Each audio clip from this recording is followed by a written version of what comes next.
Whatever you want to get off your chest, phone lines all day will be available to you. You can start calling in if you so desire. The Laney studio line is 237-5948. You can also text in, as so many of you choose.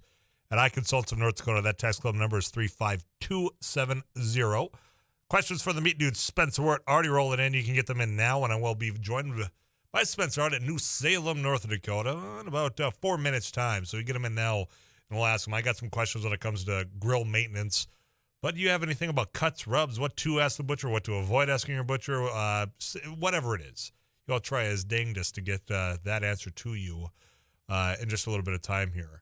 A couple of other things that are going to be coming up today. You've got out in Congress, a couple of surprises. One of them, I guess, not as much of a surprise when it comes to things getting derailed because of pure partisanship. And we'll talk about the fact that there was the Pact Act that was going to benefit veterans exposed to toxins during their military service, not getting anywhere in the United States Senate because of the filibuster. And I'm not shocked, and that's what angers me the most, is I'm not surprised that Kevin Cramer stood in the way of this funding and health care for veterans across the nation. He's got a pattern of doing things that have really not benefited veterans. He'll give the lip service over and over, especially when he's playing the game of trying to get elected. And he's been successful at that, but then when it comes time to actually doing something after he's gotten elected, continues to fail. So this is the latest of a long list. I'll tell you about the other examples that have been quite frankly documented because I've been following along back when I was writing at ndexplains.com. It's a website that I had started and I had written on from time to time. And now that I'm with you, I get to visit with you about it in real time. So we'll do just that in a little bit here. Also, we've got locally here, there's a press conference going on in the Capitol right now. In fact, I'm getting some live updates as you and I just get this conversation started. That there is a legislative committee, bipartisan. Obviously, in North Dakota, you know that the Republicans have the supermajority, so they run the show. And they are joining Democrats calling for investigations into the Attorney General's office, handling not just of the emails or your public documents, but also the funding into the leasing of that building that ran $1.8 million over what was appropriated by that same legislature. It's good, this check and balance, the things that we call for so often. I'm glad to see that at least there's calls for that. There's a committee that is adhering to that. There's hopefully that there's going to be an audit also done in this. So you've got an investigation, I think, into any criminal or breaking of laws when it comes to deleting public records. That's being called for. Also, an audit about the funding. So that's a good thing. We're going to get the latest on that, hopefully, between now and 5 o'clock when that press conference does wrap out, again, out at the Capitol here in Bismarck. Also, we got Audibles brought to you by Downs Car Wash. Good to be back in studio this week. We tried it remotely. Had that terrible photo, which I don't know why that's the one that they keep using upstairs in management. I don't know who I wronged. It's like a 10-year-old photo. Can we update that now, please? If you're listening up there. We'll talk about that as we got Abby Miller, Rusty Alverson, Derek Hansen, Jake Litwin from Froggy99, and myself, I'm Tyler Axis. After this live, we're just getting started here. You send them in to 35270. Spencer Wirt, the Meat Dude, coming up right after this here on 790 AM, 94.1 and 104.7 FM, KFGO.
At this time, Alts Auger Meats. You can find them in Audubon, Minnesota. Brings to you Spencer Wirt, the Meat Dude. You can find him in New Salem, North Dakota. Spence, how's your week been, man? It's been good. How's yours been, Tyler? Very good. Back in the saddle of the studio that I haven't been in like 2 weeks, so it's kind of nice to be back and getting things rolling here. Had a nice little camping vacation. I guess over that open flame, we cooked a lot of meat, and that's the way it ought to be done, right? Yeah. It's a unique cooking and eating experience. So yeah, that's cool. Very good. I've already got questions waiting for you. In fact, I think every week now before the show starts, there's people wanting to hear from you, not me. So we'll dive right on in. 35270. You got a question, cuts, rubs, what you ask the butcher, what to avoid asking, what type of cooking. All of it's on the table. In fact, let's go. Tyler, ask the meat dude, when you smoke dry rub back meats, let me start that one. When you smoke dry rub back ribs, do you wrap them towards the end of smoking? And if so, do you use foil or paper? Thank you. Yeah, definitely wrap with ribs. There's this method that is easy to remember, and that's the 3-2-1 method. That's 3 hours of smoking, 2 hours of wrapped cooking, and essentially just wrapping is cooking meat in a humid environment, and then the rest is the last step out of the three. When I wrap at home, I just use tinfoil. There's that pink butcher paper that you see a lot of professionals use or barbecue enthusiasts.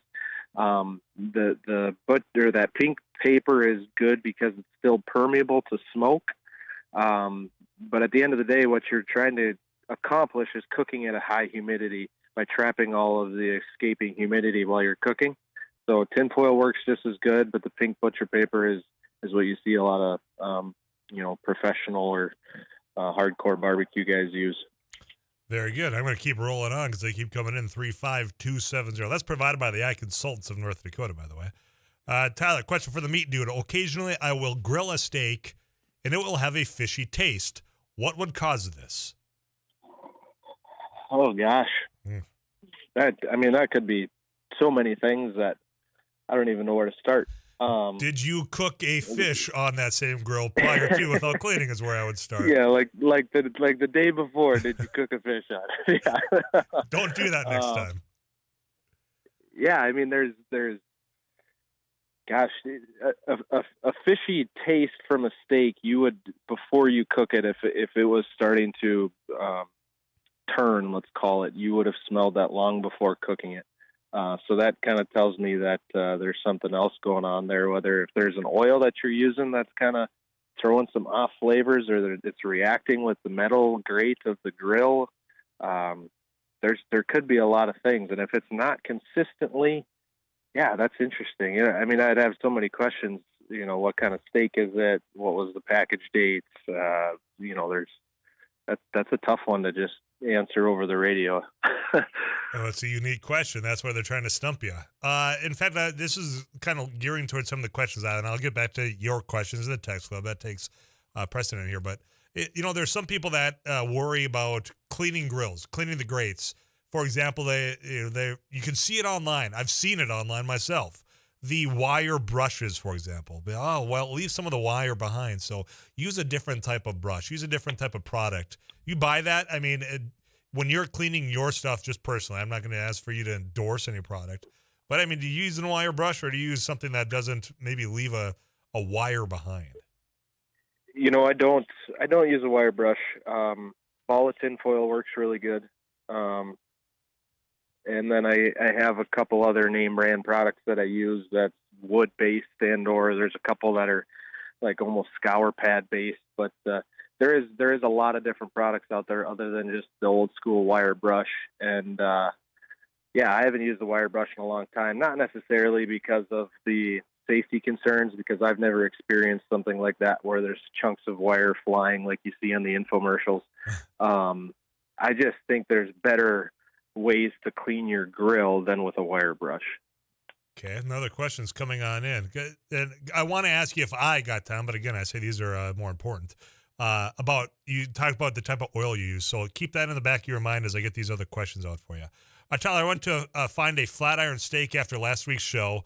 What is their idea of affordable? I couldn't find anything under $10 a pound. For a flat iron steak, $10 a pound? Geesh, I need to update my prices. That's really surprising. Yeah, I guess the texture stumped me because last week I think I said bang for your buck was flat iron, right? I believe so. I think that's what I told them. That's why I think this is the return. They're not happy about the $10. You said, hey, that's affordable.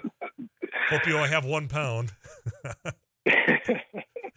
Well, I apologize for that one, Texter. Okay, well, there, you got an apology out of him. Spencer, we're at the Meat Dude. Tyler, question for the Meat Dude. We have a large cow to butcher. What's the most popular way of breaking up the cuts and amount ground? Thank you. It kind of depends on, this is what I do every day is on a full cutout of a half or whole beef, and really comes down to, of course, if the animal is in good shape, young, high quality, you're going to want to keep your middle meats. Those are the most value. When it comes to roast and such, it kind of is up to you how you cook and how you want to create meals with it. Because at past steaks, there's lots of roasts and lots of odds and ends cuts. But if you're not familiar with those cuts, let's say a tri-tip or a sirloin cap or a chuck roast, arm roast, rump roast, what have you. If you're not familiar with that cut and you don't know how to prepare it correctly, you're better off just putting it into ground beef because you can do so much with ground beef. Out of a cutout of an animal, I'd say if you're keeping all the roasts and steaks, burger to retail cuts, we'll call them, is about a 50-50 split. Anytime you throw roasts into ground beef, you're just going to keep on adding that up, to get heavier on the ground beef compared to your full cutout. But there's lots of cool options to do with a whole beef. But at the end of the day, if you're not prepared or don't know exactly how to cook it, you might as well just throw it in the ground beef so that you have that tremendous meal as well. Ain't nothing wrong with that. This message comes in reference to cleaning. Tyler, before and after using the grill, you can use an onion on the grate to help clean it and also season the grate. So, okay, I've never done the onion. Have you ever done an onion on the grate? I haven't, but I would have, I'm thinking in my head, it's kind of like a ball of tinfoil where I'm sure it kind of hugs the grates itself and gets in between. That's why I like using a ball of tinfoil. Plus you're adding it's a vegetable instead of tinfoil. So yeah, that's a great idea. I like it unless it's red onion, and then I'm throwing that right in the trash. That's where those belong. Tyler, ask the Meat Dude what a half a pig and half a cow is costing these days. The animal itself, I think, beef, it's right around $2.40 a pound on the rail. So, if a half a beef costs or weighs 400 pounds, that's, close to $9,000 for half a beef, $2,000 for a whole beef. Hogs, I'm not really sure. I don't do much with hogs anymore, so I don't follow that market quite as close as I do beef. But I would imagine a couple $100, maybe up to $300 for a hog, and that's just the animal itself, not including any processing. All right. Well, we learned one thing last week that those are approximate dollar figures. Approximate. And whether that's affordable, I need to go to the grocery store in Bismarck and find some flat irons and see if they're really $10 a pound. That's crazy. You go ahead and then you Snapchat me so I can defend you tomorrow if that's the case. That sounds good. The final question. I've only got 2 minutes here for you. So if you have more questions, you can sneak them in 35270. But I think I got most of them out here. No, there is one that I missed. Tyler, can you ask me, dude, is there a significant difference in taste and texture in grass-fed beef? Yeah, there is. Taste for sure, and then texture is kind of depends on the animal itself. But the flavor profile of a grain-finished animal compared to a grass-finished animal is tremendous. And even an animal that's finished on grain, whatever that grain is that they're finished on, tastes different. I mean, what an animal eats alters the fat content, alters the flavor because fat is flavor. So, yeah, there's a tremendous difference in flavor between whatever that animal was finished on, whether it be grass, corn, peas, soybeans, whatever the case may be. All right, I got one more time for one more. Pardon me. They keep coming in, but I'll save them for next week. Tyler, could you ask me to what would you save any cuts other than burger on a fat cow? Specifically cows, I would judge it when I cut it, and I do that a lot. We'll slaughter some 6-7-year-old cows that are in good shape. Once we cut into it, if the ribeyes look good and the strips look good, we'll keep those steaks. Everything else, burger. Very good. Spence, I'm out of time, man. I'll save these questions for you for next week. You go and try to find that flat iron and tell me how much it costs, all right? I will. I'll report back. All right, that's your homework this week. Spencer, I appreciate it. You take care, buddy. Spencer Wirt, the Meat Dude, every week. And this time, that's brought to you by Allsugger Meats. You want to go out there, find some affordable cuts, perhaps flat iron. They're found in Audubon, Minnesota, just right east of here on Highway 10. You can't miss the big brand new sign out there. In fact, soon they're going to have a big brand new addition to that building out there. Tell them Afternoons Live sent you. I'm Tyler X. This is your host here, Eric Johnson, your producer. We'll come back, check in with Rusty Alverson. Then we'll talk about a pattern of voting against veterans. That's Kevin Kramer's record right now, and we'll explain next year on KFGO.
KFGO News, partly sunny, Fargo-Moorhead at 70 degrees. I'm Paul Jurgens. Some North Dakota lawmakers are asking questions of Attorney General Drew Wrigley following revelations earlier this month that both Wrigley's predecessor, Wayne Stenjum's email account, and that of his deputy were deleted by a staffer.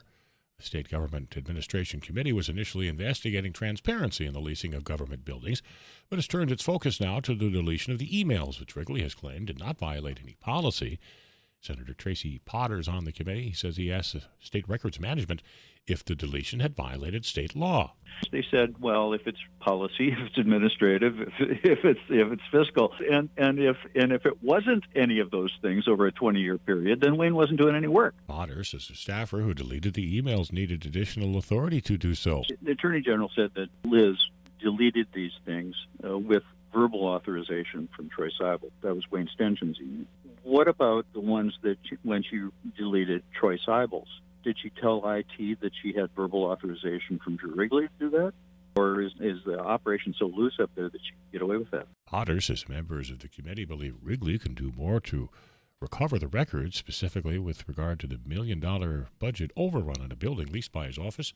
They're calling on him to do so. 71, this is KFGO News.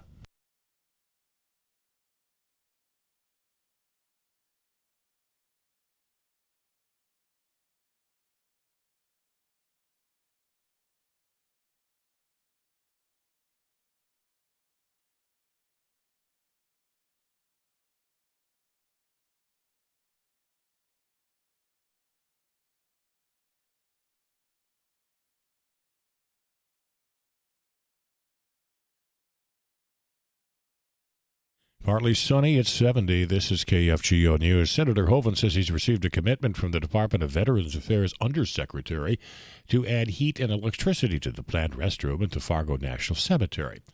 The addition comes as part of the $250,000 cemetery enhancement project that is underway.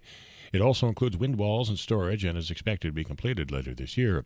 Hovind says work is also underway to add running water and other enhancements and to acquire additional land to ensure the cemetery has enough burial space in the future. Veterans organizations have been critical of the VA's restroom plan, calling it an outhouse. A Hillsborough, North Dakota man has been charged with attempted kidnapping, felonious restraint, and menacing after his arrest over the weekend for pulling a gun on an employee of Subway restaurant in Hillsborough. 62-year-old Mark Wybe was arrested after a 911 call to the Trail County Sheriff's Office early Sunday morning.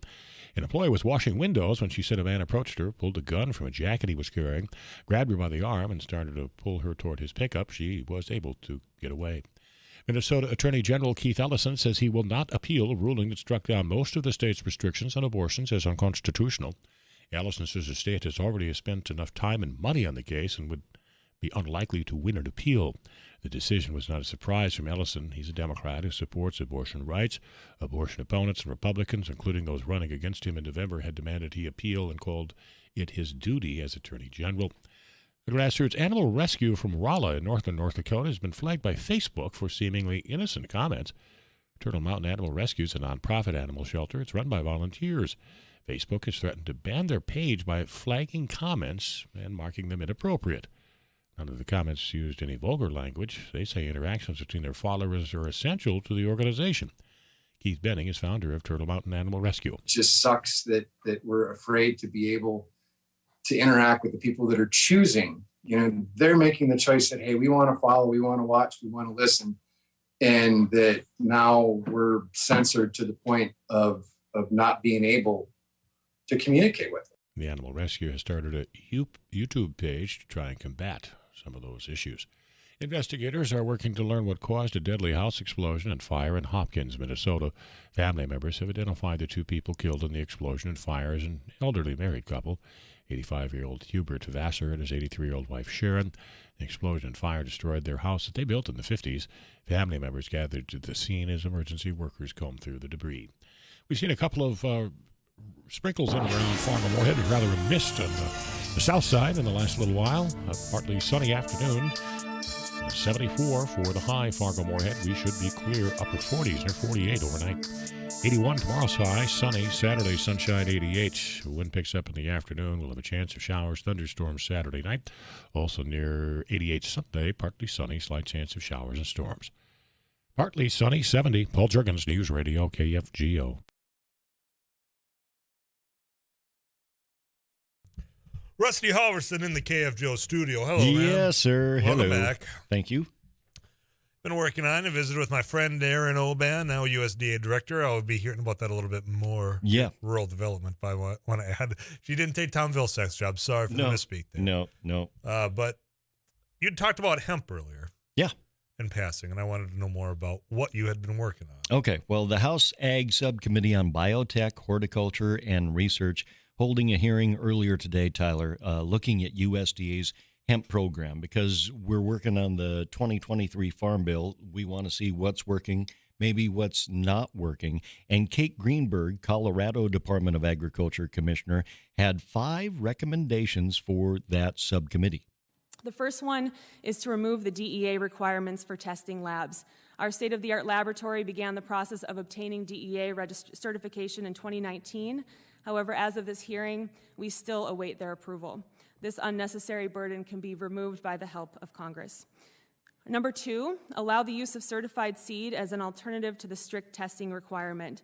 We believe there is much to learn in this regard, and Colorado is a willing partner to explore what is possible. Number 3, remove background check requirements. Hemp should be treated like the agricultural commodity it is, and producers should not be treated as potential criminals for the production of a legal hemp crop. Now, number 4, establish a federal grant program to support state hemp research. And number 5, establish legislation to support the use of hemp as feed for animals. Supporters believe the high fiber, fat, and protein of hemp meal makes it a potential feedstuff for animal agriculture. Maybe as a partner or a substitute for soybean meal in many livestock diets. Now, we would have to ask the meat dude, Spencer Wirt, if you would feed an animal hemp. We want to make sure it's not the THC kind that you can get in the gas stations in Minnesota right now. Exactly. It could be, a corn-based diet, could be a grass-fed diet, could be a hemp-based diet. What do you think? But would that cow taste like Machine Gun Kelly? Did you go to the concert last night? No, I did not. Is he notorious for being a pot smoker? We would have to ask. Yeah, we have to ask our in-house pot expert, Eric Johnson, producer of Afternoons Live. Whoa, that was aggressive. No. You're a Machine Gun Kelly fan, but I have seen him live. A fan. I like some of his tunes. he's yeah, there were allegation coming there were more than a few references to the Devil's Lettuce when I saw him live. Oh. Somebody texted, do you think the cow could get the munchies? Yeah, I imagine that establishing this, you'd have to have the one without THC. I don't know. How long were you waiting to drop that Machine Gun Kelly joke? The last 20 minutes. All right, well, thanks. I'm glad you got that off your chest. Yep, thank you. No idea what that would taste like. Yep, thank you. Thanks. You come back next hour, then we got audibles today. Let's talk rural development. Let's do that. Yes. High-speed internet, perhaps. Yes, absolutely. Russ Halver said if you can't wait till next hour, him and Sarah Heinrich's work can be found at kfgo.com. One click away. It's just clicking on that agriculture tab. CBS National News on the way. Yes, we will talk a little bit further about the fact that the U.S. Senate blocked a bill that would expand access to the veteran health care and disability benefits for veterans exposed to toxins during their military service. It's called the Pact Act.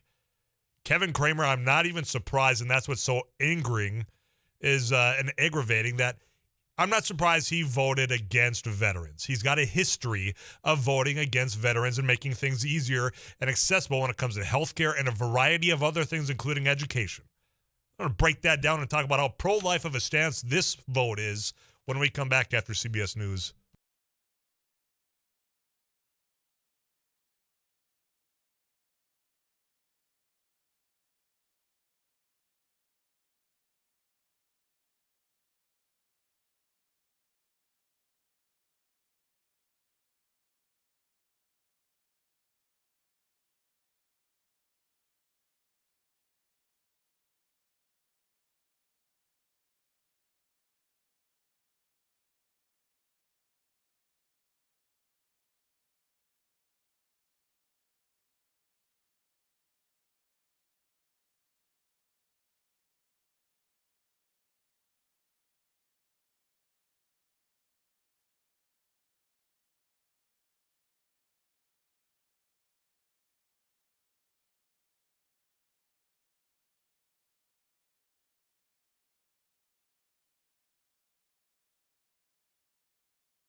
This is a bill and a proposal that's been worked on, and promises been made, words have been uttered about, oh, of course we're going to support this. How could you not support this? And by this, I mean the Pact Act. Now, this is a bill that would expand access to the VA health care and disability benefits for veterans that were exposed to toxins during their military service. That was blocked in the U.S. Senate yesterday because of the whole filibuster. You have got Mike Rounds and John Thune of South Dakota, and of course you've got Kevin Kramer of right here in North Dakota standing in the way of those veterans that served you and I and them from getting the benefits of the health care that they need, that they deserve, that they earned. And the reason why should anger you. They are mad just on pure partisan politics because they were outmaneuvered in the legislative process. They're mad because there is this now proposal that Senator Manchin came out with Senator Schumer talking about fighting inflation that reduces the deficit, that raises taxes on big corporations, it lowers drug prices, it invests in clean energy. They're angry about that. So they're taking it out on veterans. They're angry that came out after they decided, and rightfully so, to vote for chips. That's going to put us at a competitive advantage in some respects to China when it comes to some of the technology that needs to be developed. They're mad at this, and so they're using veterans' health benefits and holding it hostage. How disgusting of the United States Senate. And how shameful of Kevin Kramer and John Thune and Mike Rounds for standing in the way of veterans getting access to this. Now, I'm clearly angry about this, but I'm not surprised because there's a pattern here, at least when it comes to Kevin Kramer and what he has said he would do for veterans and what he has done for veterans. Because I've been following his work when he's been a congressman and now when he's been a U.S. Senator. I created a website that I had used to write on from time to time. It's NDExplains.com. You can go there. You can search Kevin Kramer and veterans, and you can check out all the stuff that he has done that has not benefited veterans. There's a pattern here. I mean, he voted to make insurance more expensive for 8 million veterans because remember when they're really trying to repeal Obamacare and replace it with what Donald Trump wanted? Well, there was a provision in there that they did not replace. They just voted to eliminate that. That was having some eligibility for veterans, some tax credits to get some affordable health insurance. He voted against it. Get it gone. So you have that instance. You've got other means in which he has also done this. He went on and voted against a pay increase for uniformed service members. He's said that military service is often a result of lack of opportunities for employment or other revenue. North Dakota, by the way, has one of the most active participation in service than any other state in the country. Opposed $9.2 million in funding for hiring additional claims processors for the VA benefits backlog. Voted to limit tuition benefits for veterans enrolled in flight schools. Oh, did you forget about UND? I mean, there is a pattern here. But the thing that really just frustrated me is the disrespect and the arrogance of 2014, running for Congress against George Sinner. And Kevin Kramer went with a camera crew out to the Veterans Cemetery here in North Dakota. Stood in front of the headstones of veterans who have been lost. It did a political partisan ad running for office. Literally used the headstones of veterans as political props to get elected. It threatened the funding for the Veterans Cemetery here in North Dakota because he was out there doing a partisan political ad in a veterans cemetery.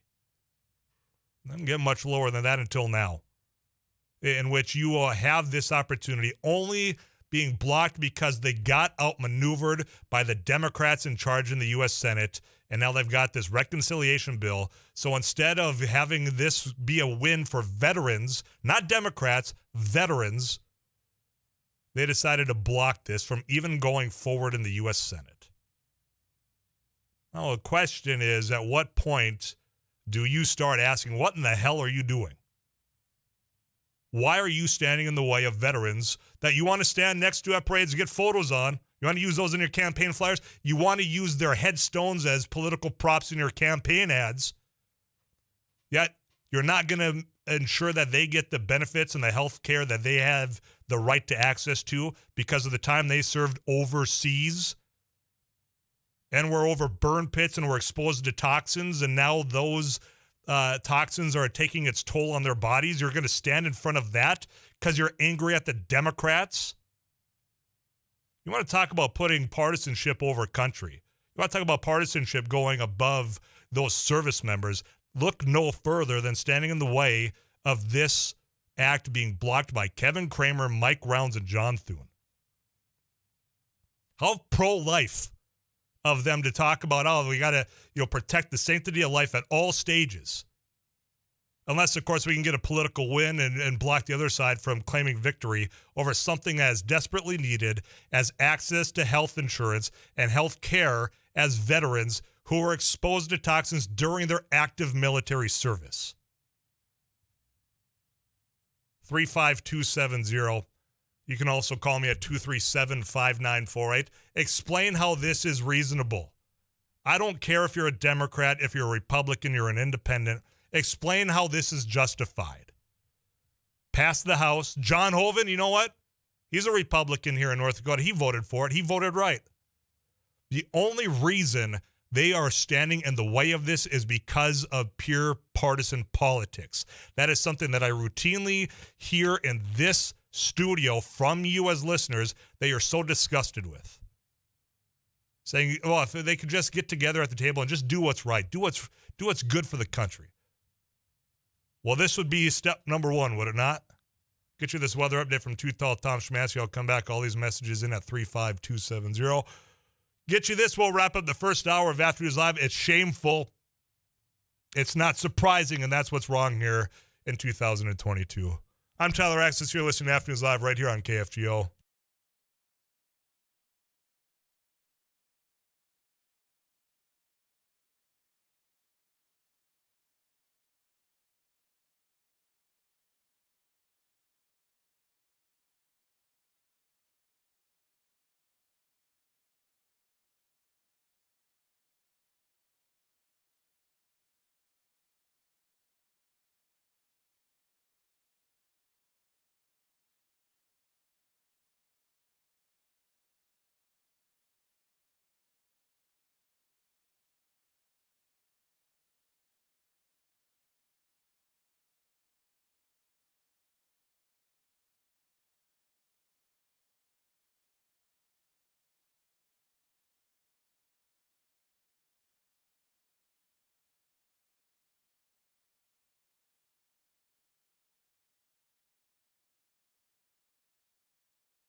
before a U.S. senator than this. Just funding and giving access to veterans who were injured in the line of duty. They certainly find any time that they need to vote to fund the war itself, they're not going to avoid that. But when it comes to funding the back end of it, the scars that these servicemen and women come home with, they can't bring themselves to do that. There's a pattern here, ladies and gentlemen. And that's the thing that you need to start paying attention to. Because I get messages like this. Why does North Dakota continue to vote this idiot? And that comes in by text. Is it just because he has an R behind his name? I will ask people that voted for him. Because again, I go back to there's a pattern here. This isn't the only example of using veterans as political props when it comes to campaigning and then voting against affordable health care, tuition reimbursements, tax credits. It's all written out. He hasn't hid who he has been when he's been in Congress or now when he's been in the U.S. Senate. I don't have the answer why. My question is to you that vote that way then. Because if it's for veteran services, he's not there. Routinely not there. Tyler, let's not forget our great governor of North Dakota using the opening ceremonies of the National Cemetery has one of his platforms to announce his re-election campaign. That's the Republican Party for you. Tyler, I'm pretty sure John Hoeven only voted for the Veterans Bill was because he's up for re-election, not because he wanted to do the right thing. Well, the bottom line is when it comes to actually voting, and that's what the ultimate, barometer is here, I voted the right way. I mean, motivations could always be questioned, but you know what? He was at least on the majority side of getting this thing moving forward.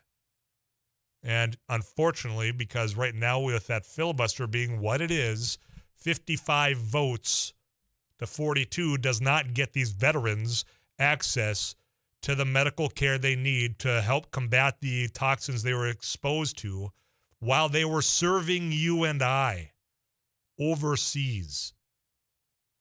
It just, for me, with all this talk and all this celebration, which has been happening since the Supreme Court overturned Roe versus Wade, talking about the sanctity of life, how you have to cherish and do all you can to support life at all stages, then why are you standing in the way of providing health care to people that, are defending this country?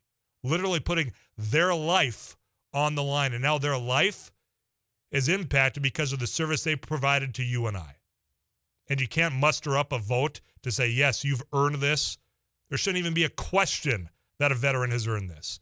And yet they're standing in the way of it because they're angry at procedural maneuvering by Democrats, partisan politics. It's a midterm election year.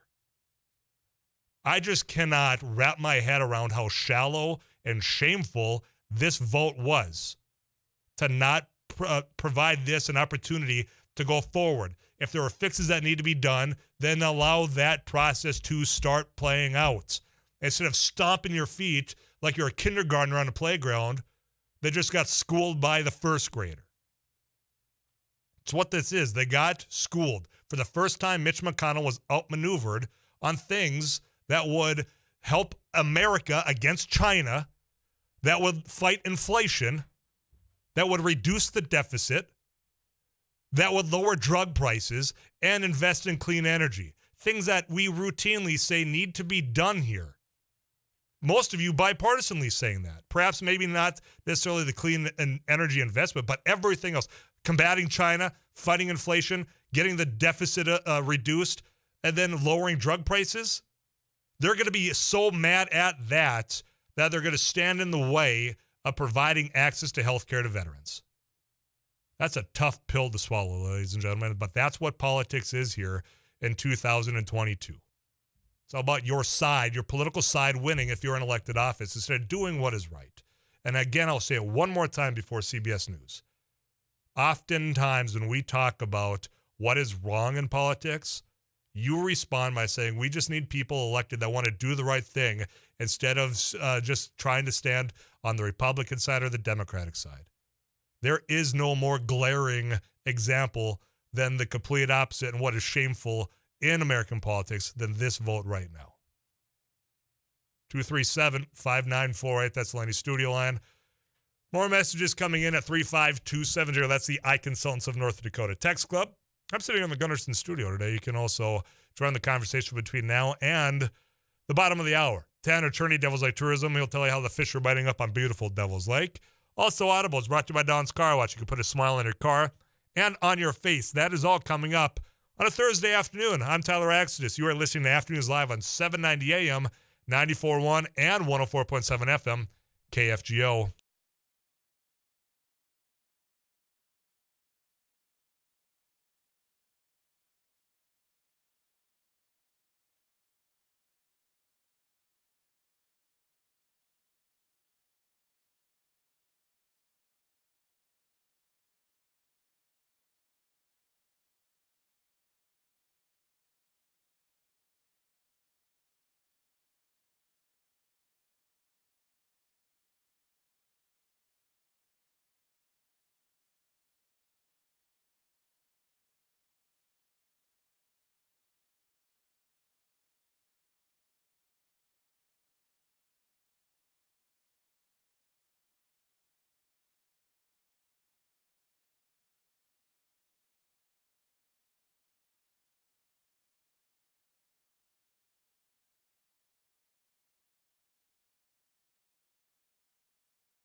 At 35270, but, well, my comments, and I got more of them, but I'll share yours as well with the rest of the audience here about this blockage, holding this bill hostage out in Congress. We'll be joined by Tanner Cherney in just a little bit as well with Devil's Lake Tourism. It is going to be August, I believe, on Monday.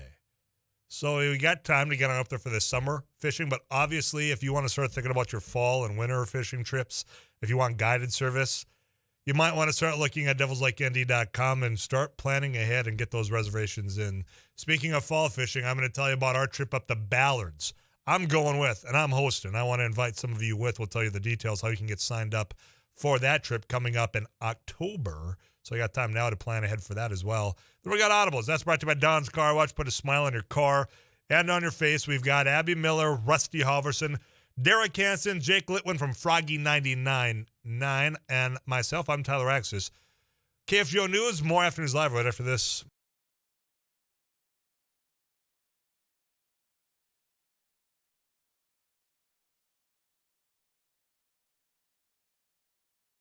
KFGO News, mostly cloudy. Fargo-Moorhead, it's 71 degrees. I'm Paul Jerkins. The owner of North Dakota's abortion clinic says a judge's ruling that will delay the closing of the clinic should provide more than enough time for her to move to Moorhead. Red River Women's Clinic Director Tammy Kromenacher says she was prepared to reopen the clinic next week if North Dakota's abortion ban had taken effect as scheduled.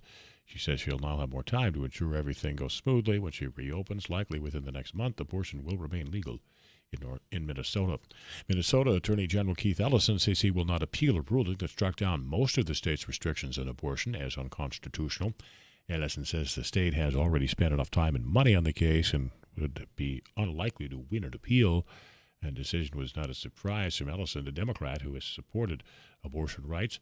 Abortion opponents and Republicans, including those running against Ellison in November, had demanded he appeal and called it his duty as Attorney General. The ruling this month by a Ramsey County judge overturned several restrictions passed over the years, including a mandatory 24-hour waiting period. Senator Hoeven says he's received a commitment from a Department of Veterans Affairs undersecretary to add heat and electricity to the planned restroom at the Fargo National Cemetery. The addition comes as part of the $250,000 cemetery enhancement project that is underway and also includes wind walls and storage and is expected to be completed later this year. Veterans organizations have been critical of the VA's restroom plan, calling it an outhouse. Workforce shortages are rampant in almost every sector of the economy, but Minnesota U.S. Senator Tina Smith says she's hearing about that problem without fail every time she meets with farmers and ranchers. She says the problem's only getting worse. The average age of Minnesota farmers is about 57, and that number is trending up. And farming and ranching is a wonderful business, but it's hard work and it's hard to break in, especially if you don't come from a farm family. Smith and Republican Congressman Tom Emmer from the state's 6th district have come together to introduce new legislation to address the issue called the Aspire Act, Agriculture Skills Preparation for Industry Recruitment Efforts. Smith says they hope to include the language as part of the 2023 Farm Bill.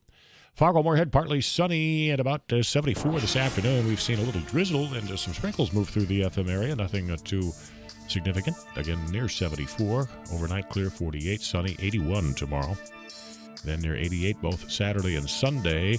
We'll have a chance of showers and thunderstorms Saturday night. Also just a slight chance of rain Sunday. Again, 71, mostly cloudy. Paul Juergens, News Radio KFGO.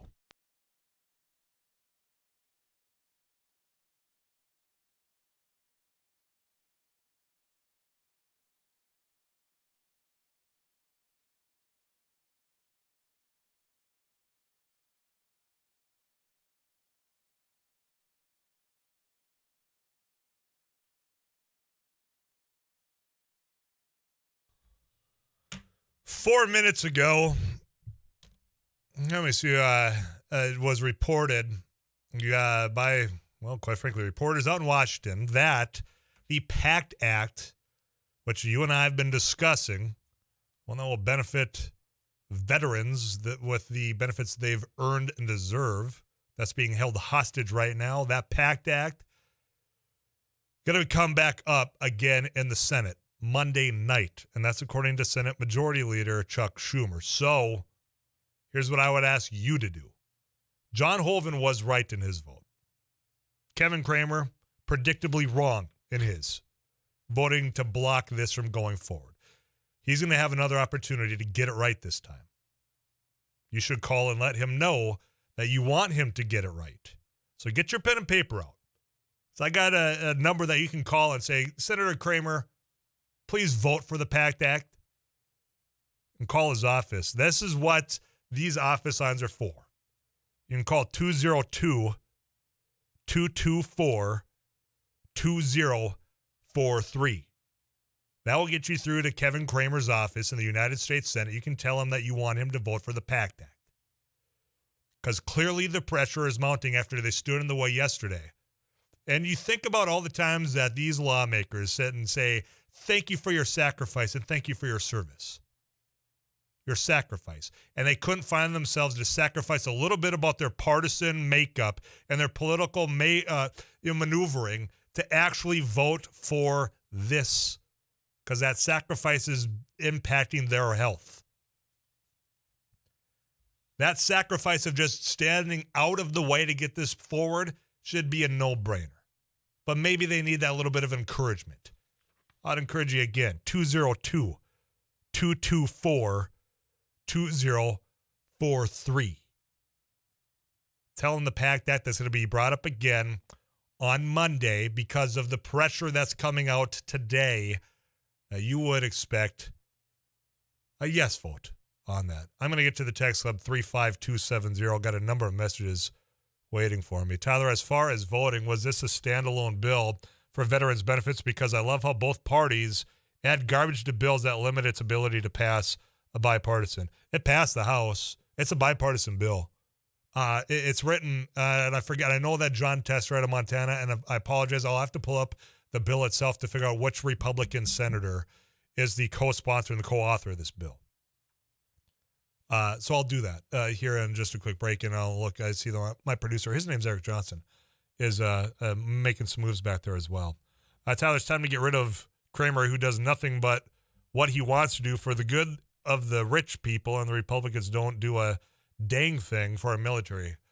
Tyler, people are finally seeing what Kramer's all about. He isn't in this for a good for anyone. This is what happens when North Dakota votes Republican all the time. We had the best years when Democrats represented North Dakota. It's hard to get that to some people in the state. Tyler, why do our Dems have 400 bull of extra spending in, I think it's supposed to be bill. Tyler, what do you think the chances are, hypothetically, obviously, you or I would be prisoner exchange if we had admittedly broken a harsh law in another country with a convicted arms dealer named the Merchant of Death who targeted the U.S. nationals? Or would we be inside the walls of a gulag for our terms? This is in reference to the proposed prisoner exchange, which, quite frankly, the offering of the Merchant of Death, this arms dealer, this Russian arms dealer, yeah, that's eye-popping. Now, you got the WNBA star, and I do not recall the other individual's name, and I'm not even familiar with that other individual. This offering, there's got to be the reasoning behind it. I get that, you have a Griner, that's the WNBA star that she is. I think that's where you're getting at. If it was just any Joe Schmo out there, myself included, you probably wouldn't be having that opportunity. But I don't know the ins and outs of the offering right now. I don't think this message is available for me, so I'm not going to read that one. Actually, I know that number. I don't know who it is, but I recognize the number. I'm not going to read that on there. Thanks for sending it in. Bottom line is here. Over the course of the last half hour, and you and I having the conversation about this bill and how shameful it is, that you've got bipartisan work except for the U.S. Senate, the makeup and the rules that they have right now, they're going to give it another opportunity. That tells me that somebody's starting to cave, rightfully so, because they shouldn't be standing so stoically there in the first place between the passage of this bill. It's been worked on and discussed for congressional sessions for a number of years now. It didn't pop up new. And the ins and outs of it, of just allowing veterans access to, I don't want to see any more posts on these holidays in which we honor those men and women who have served and we thank them for their sacrifice from these politicians who are playing political games because they're stomping feet that they lost on another maneuver in the U.S. Senate. Swallow your pride, make the political sacrifice, and do what's right for a change. Monday, call between now and then, 202-224-2043. Tell Senator Kevin Cramer to vote for the Pact Act. If you really believe in supporting veterans and honoring the sacrifices that they've done with their health, in this case, this bill will go a long ways in that. You're enjoying the conversation. The Ag Consultants from North Dakota. Text up filling up. Laney studio line open always at 237-594. We'll come back with wrap up this conversation. Then we'll switch gears. We'll talk fishing, Tanner, Churning, Devil's Eye Tourism, our usual conversation about how the fish are biting. That'll be coming up in about 15 minutes time here on KFGO.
Some politics. That's what I don't understand. 35270. Phone lines blowing up at 237-5948. Tyler, maybe us citizens should vote to repeal our elected officials' government-supplied health care and pension plans. I think if they had to live like us peons, they would do something productive to fix our broken health care system. Well, that's where I go back to the other opportunities. But I talk about a pattern here. There's been those attempts to repeal Obamacare without having a solid plan in place. There were tax credits for veterans to access health care aside from just the VAs. And they just simply voted it to eliminate it. So the pattern's there, folks. I'm going to get to the phone lines and visit with Sherry Lee, who's called in. Sherry, I appreciate the phone call. How are you? Good. Good. What's on your mind today? I was agreeing with you that our government is the worst at taking care of the veterans. It's unbelievable. And the waste that goes on through the VA is just ridiculous. Sherry, one thing I will say, just to push back just a little bit, I don't know about waste, but I know the VA here in Fargo does a stand-up job. My grandfather received care from there. I know I've got friends that work there. They do a great job. We're lucky when it comes to the VA service we have right here in Fargo. Oh, I know it is. Yeah. But, I mean, I'm talking about in general, the pill pushing that goes on through the VA is just crazy. I just, Sherry, for me, the approach of all the social media posts, all the photo opportunities at parades, at cemeteries, sometimes those being used in political ads, and then when you got an opportunity to really do something, they fail. Yeah, they don't. Yeah, that's what just, Sherry, thanks for the phone call. I'm going to continue on the phone lines and visit with John. John, thanks for calling into Afternoons Live. How are you today? Oh, fine. Hey, another reason not to yell at Kramer's interns is that he doesn't pay them. Well, all right, John. Yeah, that's... I forgot about that whole thing too. They're taking your abuse for free, people. Yeah. So, and they're not making the decision. John, I appreciate that reminder as well. He's right. I mean, some offices choose not to pay interns. I was lucky when I started as an intern. I got very minimal pay, but it was pay, and it was an experience. And even fielding those phone calls, yes, when Obamacare was certainly at the forefront of the anger then. Yeah, wasn't pleasant. That's why if you're going to be calling, and I appreciate the people telling me, yeah, I'm getting messages, voicemails that there is a high volume of calls going into this office, which thank you for calling at 202-224-2043. Just be nice to the people that are on that receiving end. They're not the ones out there standing in the way of this bill. They just serve being interns or working for the individual that is right now. And we're asking that he no longer stand in the way of this bill. You know, people are asking, well, is there $400 billion additional dollars in this that was added by the Democrats? What I get at here, they're standing in the way of this progressing to where if you need to have fixes in the bill on the Senate side, then allow that to start taking place. Allow the conversation to begin. Instead of us sitting here saying you're completely blocking the attempt to even baby step forward with your stupid rules in the U.S. Senate. That's where we're at right now. I mean, if there's things that need to be fixed, allow that then to take place. We can ask for that. You know, again, like if there was a process here to mold legislation in a way that is appropriate, and the fact that this already passed the House, it's already got some Republican votes. It's got a majority of U.S. senators voting in favor of what is there currently, or at least voting in favor of allowing it to go forward, just not 60 of them.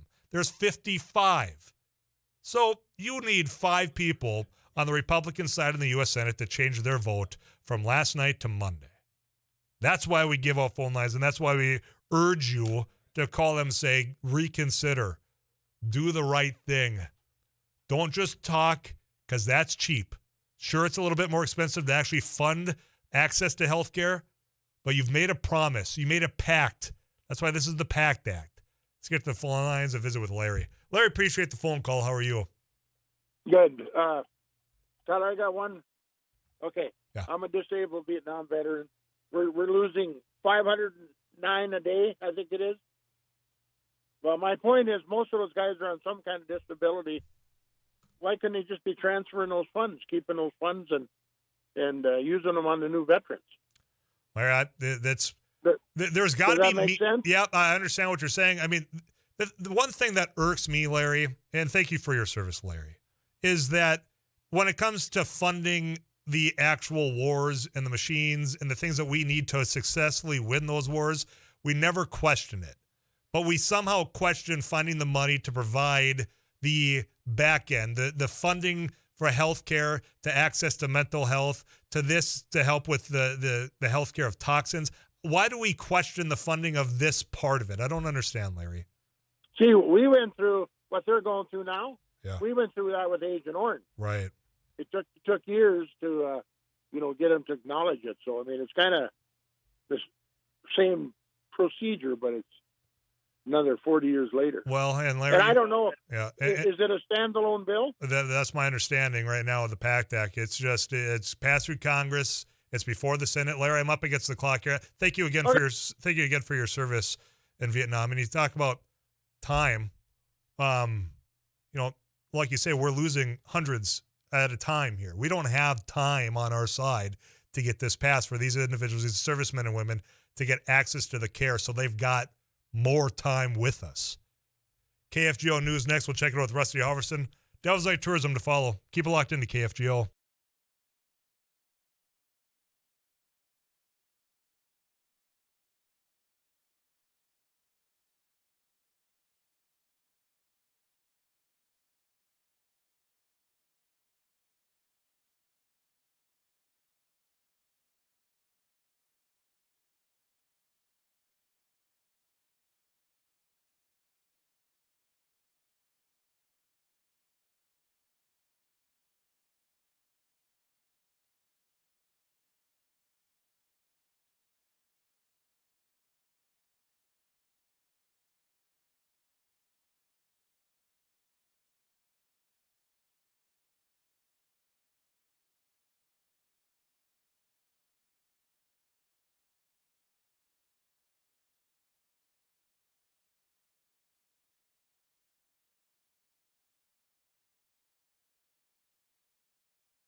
Smoothly when she reopens, likely within the next month. Minnesota Attorney General Keith Ellison will not appeal a Ramsey County judge's ruling that struck down a number of anti-abortion state laws, including the 24-hour waiting period and parental notification. Ellison says the state would be unlikely to win an appeal, which would also delay resolution. And he says the people of Minnesota need to know what the law is on availability of abortion care, as do the organizations that provide it. Republican Attorney General candidate Jim Schultz said earlier that Ellison has failed in his duty to aggressively defend state laws passed by the legislature. Ellison disagrees, saying although his personal view is that the abortion laws were not good public policy, he says, quote, I have nonetheless vigorously defended those laws. Ellison says the court twice called his defense of the case zealous. KFGO News Capital correspondent Bill Werner, 70 degrees. This is KFGO News.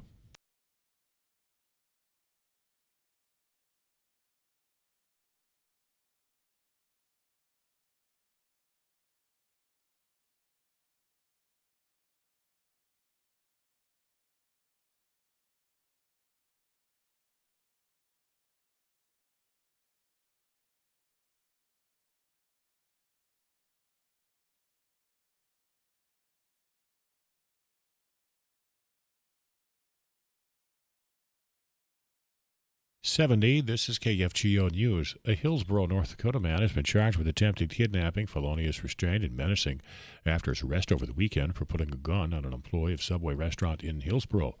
62-year-old Mark Wybe was arrested after a 911 call to the Trail County Sheriff's Office early Sunday morning.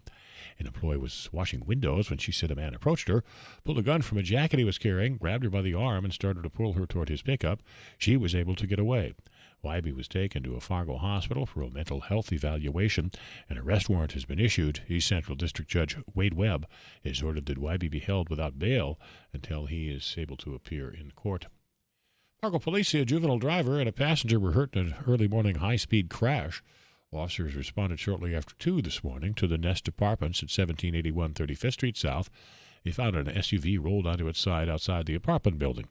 The driver was speeding, lost control of the truck, and then struck a number of objects along the street, including mailboxes, a tree, and an XL electrical box before scraping the side of the pickup of the apartment building with that pickup, which flipped on its side.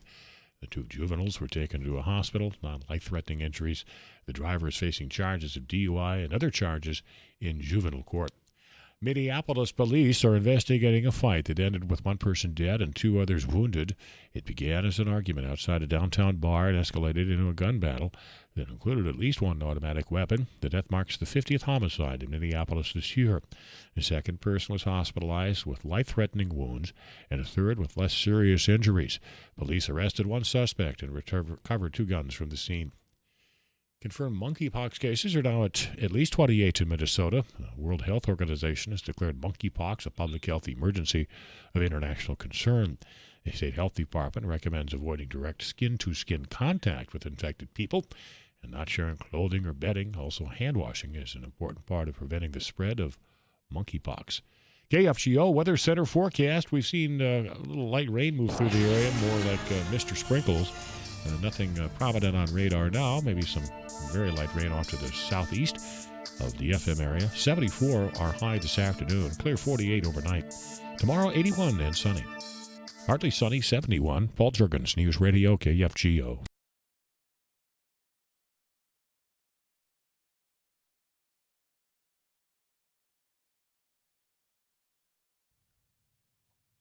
Rusty Halverson back in the KFGO studio. Hi, man. Hello. We're talking about USDA rural development. I know you visited with my friend Erin Hill-Oban earlier. She is the USDA Rural Development Director here. Absolutely. What's the latest? Well, USDA supporting high-speed internet investments in several states, including Montana and North Dakota, too. News out earlier today. We talked with Erin about how this kind of funding is kind of similar, Tyler, to the ERA, which brought electricity to many rural areas when it was passed back in 1936. Actually, one of the individuals that's going to be served told us that he remembers that. He's 81 years old. He's living on a farm, and he told us he remembers that the effects of the REA. And this is just like it. So the Rural Electrification Act has become the rural utility service because we know that once we delivered people electricity, it wasn't going to stop there.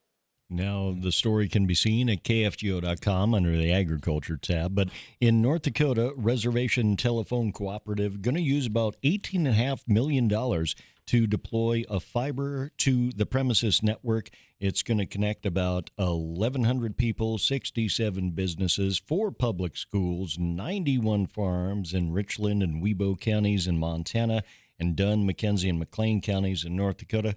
So it's a significant little investment. Yeah, it is. That's a large dollar amount. Very good. Yeah. Rusty, I appreciate that. You come back in about 30 minutes time, all right, for Audibles? Yeah, I'll try my best today. All right, that's all I ask of you. Okay. All right, you can go to kfgo.com and learn more from him and Sarah Heinrich underneath that Agriculture tab. I want to address this because people, there's been 3 of them here that have been sent in the last 15 minutes about, well, what's in the bill? Tyler, is it a standalone bill? What else is tied to it that you're not saying? Congress.gov, you can go there. You can look up HR 39. I mean, the Honoring Our Pact Act of 2022. Just do the Google there. I have gone through. And not only is this supposed to be helping those that served over in the Middle East, but Vietnam veterans included as well. I mean, title, Expansion of Healthcare Eligibility, about toxic exposed veterans. Toxic exposure presumption process. So it's about the process, improving the establishment of service connection process from toxic exposed veterans. Title 8, presumption of service connection. Everything in here, and I could go on, but I'm not going to because you can look it up yourself. It's either about the process, access, research. It's got the VA, the Department of Defense. It is everything that is revolving around this very topic. So if you're thinking that there's things that have been tied to the Pact Act that would make it unappetizing for someone like Kevin Kramer to vote for it, you're not going to find it. That's why in the short amount of time after they stood in the way, they're backtracking on this, hopefully. That's why you need to continue to make sure you get across the finish line by calling in, asking him to do so at 202-224-2043. Pact Act of 2022. That's what we're discussing here. Come back to us after CBS National News. We'll switch gears. Tanner Cherney, Devil's Lake Tourism. Let's talk fishing before Audibles at the top of the hour. Thursday afternoon's rolling on. KFGO time is 3:38. I'm Tyler Axis. Stick around.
It's been a good week since we last talked, so no complaints in the walleye department. Well, I don't want to hear any complaints from people out fishing then, because I could really use a good casting right now. I can tell you that to maybe lower the blood pressure just a little bit. But it's been pleasant. You guys had a bit of a wind situation last is that Saturday night, Friday night.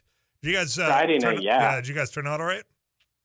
We did. It's there were some places, like I know I saw Woodland Resort had some trees go through. There were some other places that had a little bit more of damage, but for the most part, we got pretty lucky.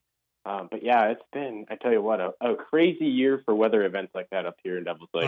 That's the thing. The events when we've got them, which, I'm not going to complain because it's been 3 years where it didn't really seem like we had anything.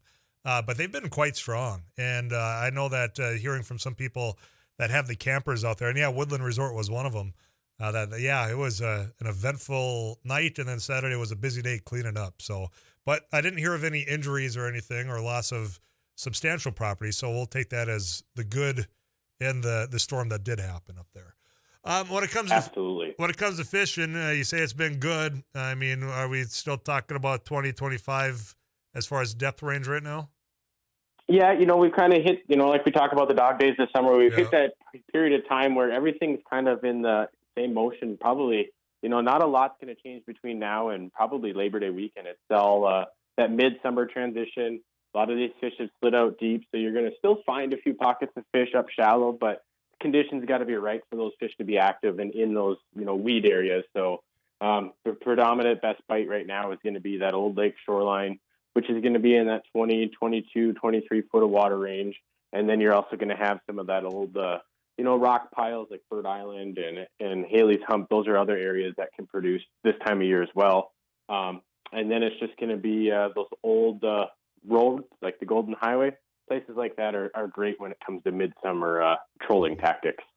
I said this earlier, we don't want to admit it, but you talk midsummer. I look at Monday's August, and it's time to start thinking about fall and winter fishing, especially if you want to do guided service up there, man. Oh, I tell you what, it's crazy to think that August is already knocking on the door. And yeah, it's, we talked about it in spring, trying to make sure you get your summer plans. And, is oddly enough, a lot of the summertime guides I wouldn't be surprised if in the next month or so, people start getting calls for specific dates come wintertime too. If this summer has been any indication how the bite's going to be this winter, I think we're in store for a really good winter bite. So what's the setup? What colors are pulling them in? So if you're pulling lead core with crankbaits, white's been a great color. Obviously, it works because it kind of mimics that white bass that we have in the system. A lot of these walleyes are foraging on the young of the year of those. Fire tiger is always a great color, just because it's that perch replica look. And then hot steel and purple have been other great options when it comes to crankbaits. And same thing goes with spinners. But, the last week and a half, 2 weeks, gold, copper, red and white. And honestly, things change daily up here. So just being able to adapt to the different coloration changes and throwing out a variety is going to do yourself wonders. So have a variety is what I'm hearing. You're going to have a great time up there. Tanner, what I miss? Obviously we said, look, if you're thinking fall already, and I'm thinking football already here in just a couple of weeks, that means to be cooling down here. So go to devilslakeND.com, get your trip booked. Anything before that, though, we still have some warm days ahead. We do, and there's still plenty of time to get up here, get those last-minute vacations in before the kids start hitting the school. And, it's just one of those times where the water up here is uniquely, we get our algae blooms and it just gets a little bit more of a dirtier, stingier color to it. But that's what helps keep that bite going through the rest of August. And quite honestly, right now, you could go out at 2 p.m. and almost have just as good as luck as you do in those early morning sunrise or evening sunset times. And we're very fortunate up here that we have that pretty consistent bite through the last leg of summer. Well, you go out there at 2 o'clock, you bring your smartphone, and you just download the KFGO app. It's free. You can take us with you out there on the pontoon, on the fishing boats. Have a good time. Tanner, I always appreciate it, man. I'm going to let you go, and we'll chat again next Thursday, all right? Sounds great, Tyler. Have a great weekend. Yeah, you do the same. Tanner Cherney, Devil's Lake Tourism, devilslakeND.com is where you can go to learn more, book your trips, all of that, and so much more. We'll come back, and we'll wrap up this conversation. We'll have audibles at the top of the hour. Messages in, I'll address those right after this weather report from Tooth Tom Schmansky. You got it locked into 790 AM, 94.1 and 104.7 FM, KFGO.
because I've said repeatedly, let the process play out. If there's things that need correction in this bill, then let the procedure move forward. They're standing in the way of the procedure. Tyler, there's $40 billion in undesignated pork in this bill. Tyler, you forget to mention that. My God, you guys are as bad as politicians when it comes to telling the whole truth. The truth of the matter is, I said they're standing in the way of even getting it to where if there's things that need to be corrected, then let that proceed. And if it's going to be Pat Toomey up there saying, this is all undesignated, it's not even related, then you better flush that out, because I have got the bill in front of me. And I'm going through sections here about construction. I'm going through about process. I'm going through about establishing service connections for these veterans. I mean, point out specifically where this undesignated pork is. Then we can talk about that. I'm talking about resources. The VA is authorized to use funds appropriated by this fund that they're creating. It's over 10 years that this is going to be utilized. Records of the matter, research on it, improvements of the workforce of the Department of Veterans Affairs. Congress.gov. You can put in the Pact Act of 2022 to get some of the latest there. But if you're going to say, well, there's all this money in there that's not designated towards it, tell me where it is, because in this quick glance through, I'm not seeing it. But if you want to get rid of it, then you've got to allow the process to go forward. And they're saying, nope. Right now they're saying nope, but because I think we're exposing the hypocrisy of them talking about sacrifice when they don't want to sacrifice their political capital because they're angry that another bill that was being discussed on the Democratic majority side, which you will acknowledge that, I will acknowledge that, on reconciliation, where they don't need any Republicans, well, that angered them. And that bill that they're angry about would fight inflation, reduce the deficit, raise taxes on big corporations, lower drug prices, invest in clean energy. And that followed something that did have some Republican support in combating China, getting us on a more level playing field against China when it comes to technology and jobs and workforce.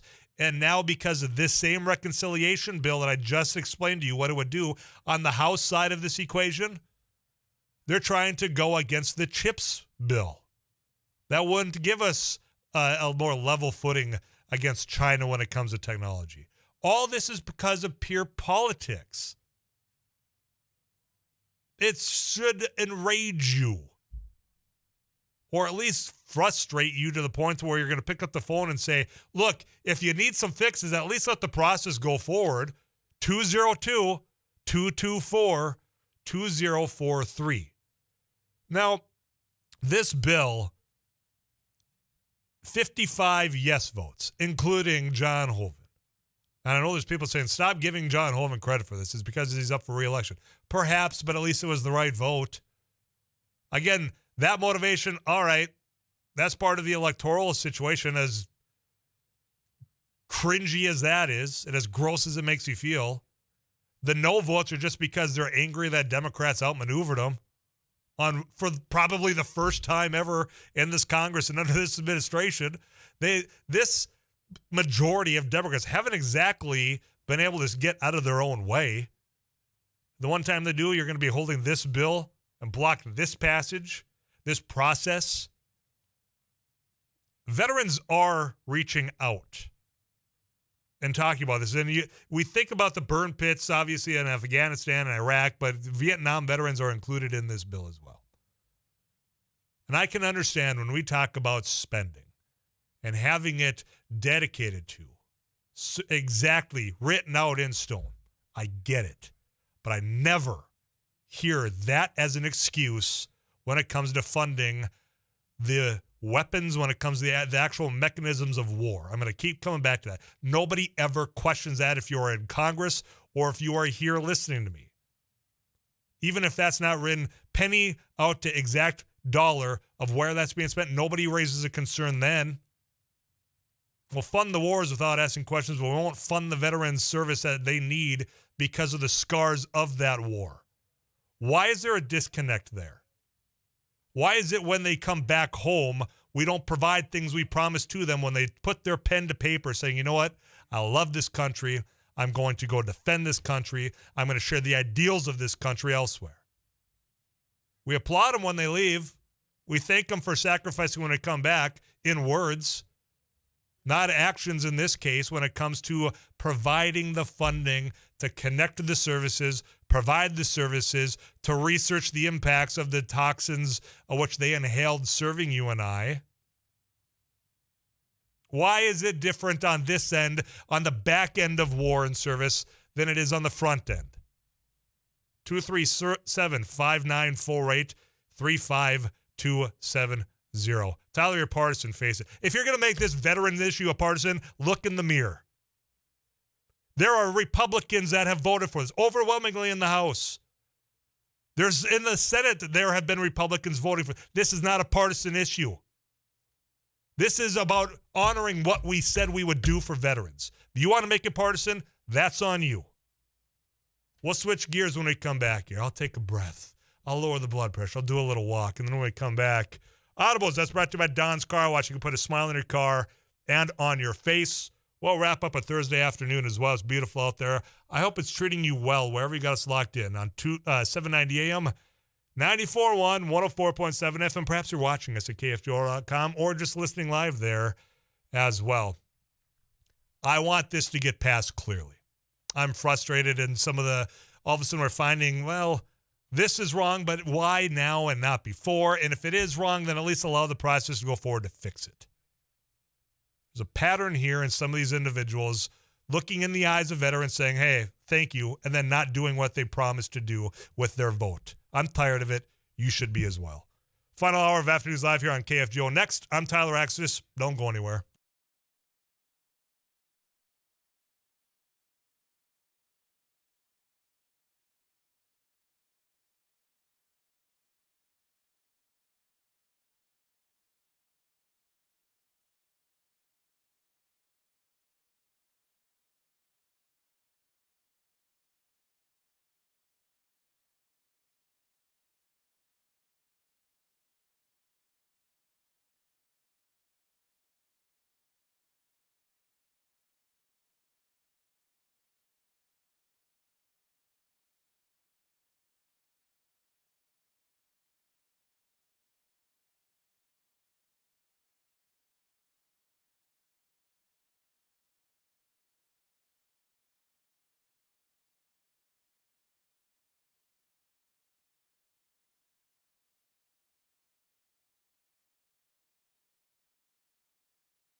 Watch a bit of smile in your car and on your face.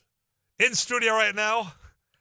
We're hoping that the other guy's going to show up. Abby Miller's here, though. Hello. Right on time. Thank you. I Proud know. of you. I mean, I was in the room next door. I could see you through the window. You can see Rusty and I motioning towards you, saying, get over here underneath our breath. She's producer of News and Views. Rusty Halverson, he's a farm and ranch reporter. Hi, Hello. Jake Litwin, Froggy 99.9. Hello. I hope to hear more from you today during the game. I said one thing last time. I know. I remembered. That's why I bring that up. I'm Tyler Axis. We're expecting Derek Hansen, host of Couch Potato Radio. If not, we'll find someone. I think Amy Eiler's over in that news center, and I think she's hearing me talk right now, so maybe she'll come on, and we'll find out. We'll find that number 4 in just a little bit. Get you caught up with number 5, pardon me. KFGO News. When we come back, Audible is brought to you by Don's Car Wash.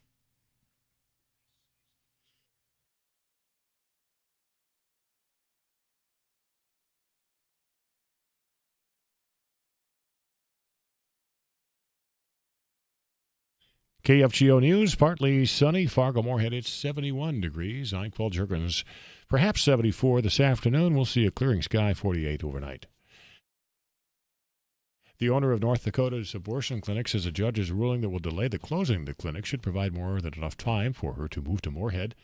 Red River Women's Clinic Director Tammy Kromenacher says she was prepared to reopen the clinic next week if North Dakota's abortion ban had taken effect as scheduled. She says she'll now have more time to ensure everything goes smoothly when she reopens. Likely within the next month, abortion will remain legal in Minnesota. A Hillsborough, North Dakota man has been charged with attempted kidnapping, felonious restraint, and menacing. That after his arrest over the weekend for pulling a gun on an employee of Subway restaurant in Hillsborough. 62-year-old Mark Wybe was arrested after a 911 call to the Trail County Sheriff's Office early Sunday morning. An employee was washing windows when she said a man approached her, pulled a gun from a jacket he was carrying, grabbed her by the arm, and started to pull her toward his pickup. She was able to get away. Wybe was taken to a Fargo hospital for a mental evaluation. He remains in Fargo. Fargo police say a juvenile driver and a passenger were hurt in a high-speed crash early this morning. Officers responded just before 2 to the Nest Apartments at 2781 35th Street South. They found an SUV rolled onto its side outside the building. The driver was speeding, lost control of the truck, struck a number of objects, including mailboxes and a tree, also an XL Energy electrical box. Before scraping the side of the building as it flipped on its side, the 2 juveniles were taken to a hospital with non-life-threatening injuries. The driver has been charged with DUI and several other charges and referred to juvenile court. Minneapolis police are investigating a fight that ended with 1 person dead and 2 others wounded. It began as an argument outside a downtown bar and escalated into a gun battle and included at least 1 automatic weapon. The death marks the 50th homicide in Minneapolis this year. Police arrested 1 suspect and recovered 2 guns from the scene. Fargo-Moorhead, a clearing sky, about 48 for the overnight low. Tomorrow, sunny 81. On Saturday, sunshine, wind picking up a bit in the afternoon. A chance of showers, thunderstorms Saturday night, 88 the afternoon high. Also near 88 with a slight rain chance on Sunday. Showers, thunderstorms, mostly sunny Monday, 82. 71. Paul Jurgens, News Radio, KFGO.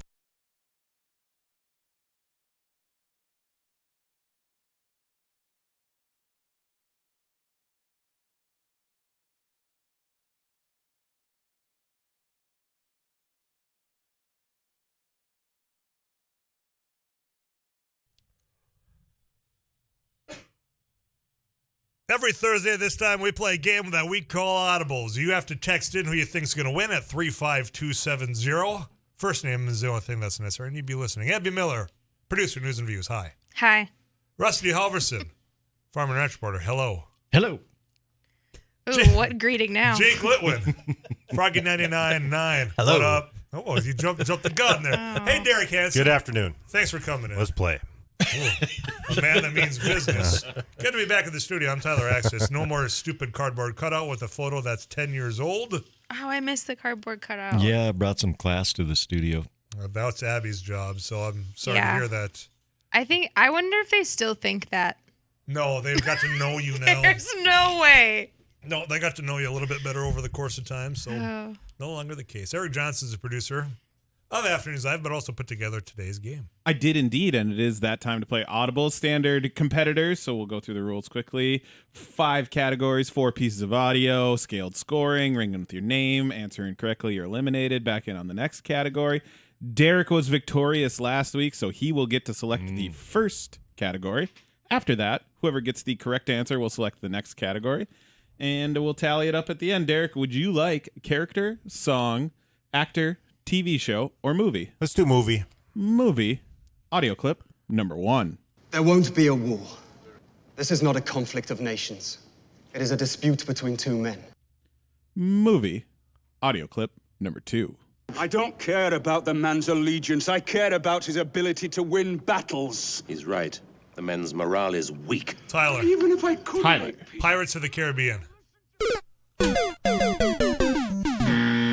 Tyler, eliminated from the rest of that category. We didn't get a chance to finish it, so we'll replay. What? Movie. Audio clip number 2.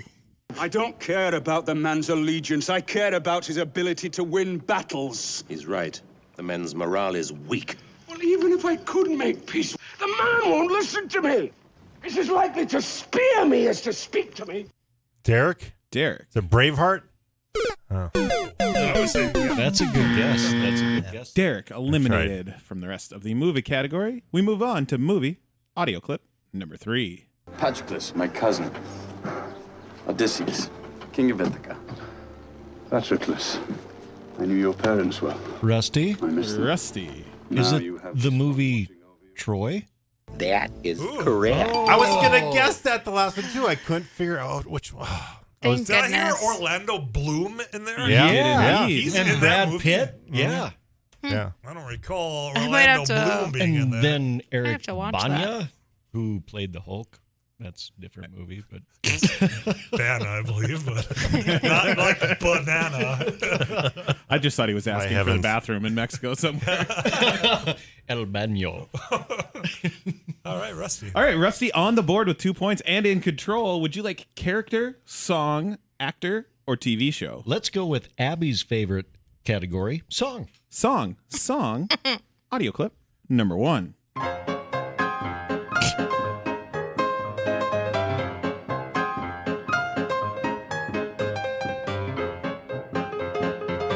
I gotta say, I stumbled into a new category for songs, and it's ragtime covers of songs. It's real fun. I enjoyed it. I did enjoy. Song, audio clip. Derek. Ooh, What? Derek. Is it Weezer, Buddy Holly? That is correct. Oh! Now that is something. I caught it. Just got in my head at the second. It was indeed. Play that again. Wow. That was.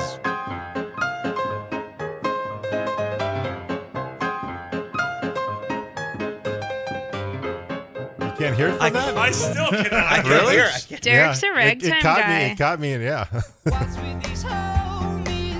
Wow. Wow. That, Okay. yeah. All right. I'm That impressed. That is, how can anybody Yeah. be mad or upset It's not about as good as that? the Beatles one, though, that I walked off at, about a year ago. That was, Yeah, you would remember a year Yeah. ago as a winner. mm-hmm. Yeah, All I, can, right. I can remember sports scores and stuff like that. I can't find my keys at any time. I am shell-shocked right now. Yeah, that was impressive. That Derek- was impressive. Back in control of the board and with a 4-2 lead. Actor. Derek's going actor. Actor. Audio clip number 1. I always imagined I'd be a cop, so life around me I didn't expect to fall apart so spectacularly. Actor. Audio clip number 2. If we'd opened the doors, there would have been chaos. How could we have restored order? It happened so fast. It was snowing, the bombs, the flames. There were flames all over the village. Then the screaming began and got worse and worse. Actor. Audio clip number 3. I was, seeing someone back in London. We worked for the same newspaper. And then I found Jake? out that he was Jake. also seeing this other girl. Kate Beckinsale? Derek. Derek. I'm not trying Nicole Kidman. I can picture this woman. I Rusty, do not know Rusty. her. Rusty. Let's try Kate Blanchett. All right, Tyler. Tyler. Oh, I want to go. Uma Thurman. Oh, man. So now we're in an interesting position, Abby, because I will replay actor. We didn't get to the end of it. And you're Which alone. one are we on? Are we You're on? alone, so you get to choose whether you want to go for a 2-pointer or a 1-pointer. Okay. Actor, audio clip number 3. I was seeing someone back in London. We work for the same newspaper. Okay, we'll go And Abby. then I found out that Abby. he was also seeing the Robin Wright. Dang it! Everybody misses. Abby, you may have wanted to wait for. Yeah. A diamond. A very rare diamond. Oh. No. It's Pirates of the Caribbean.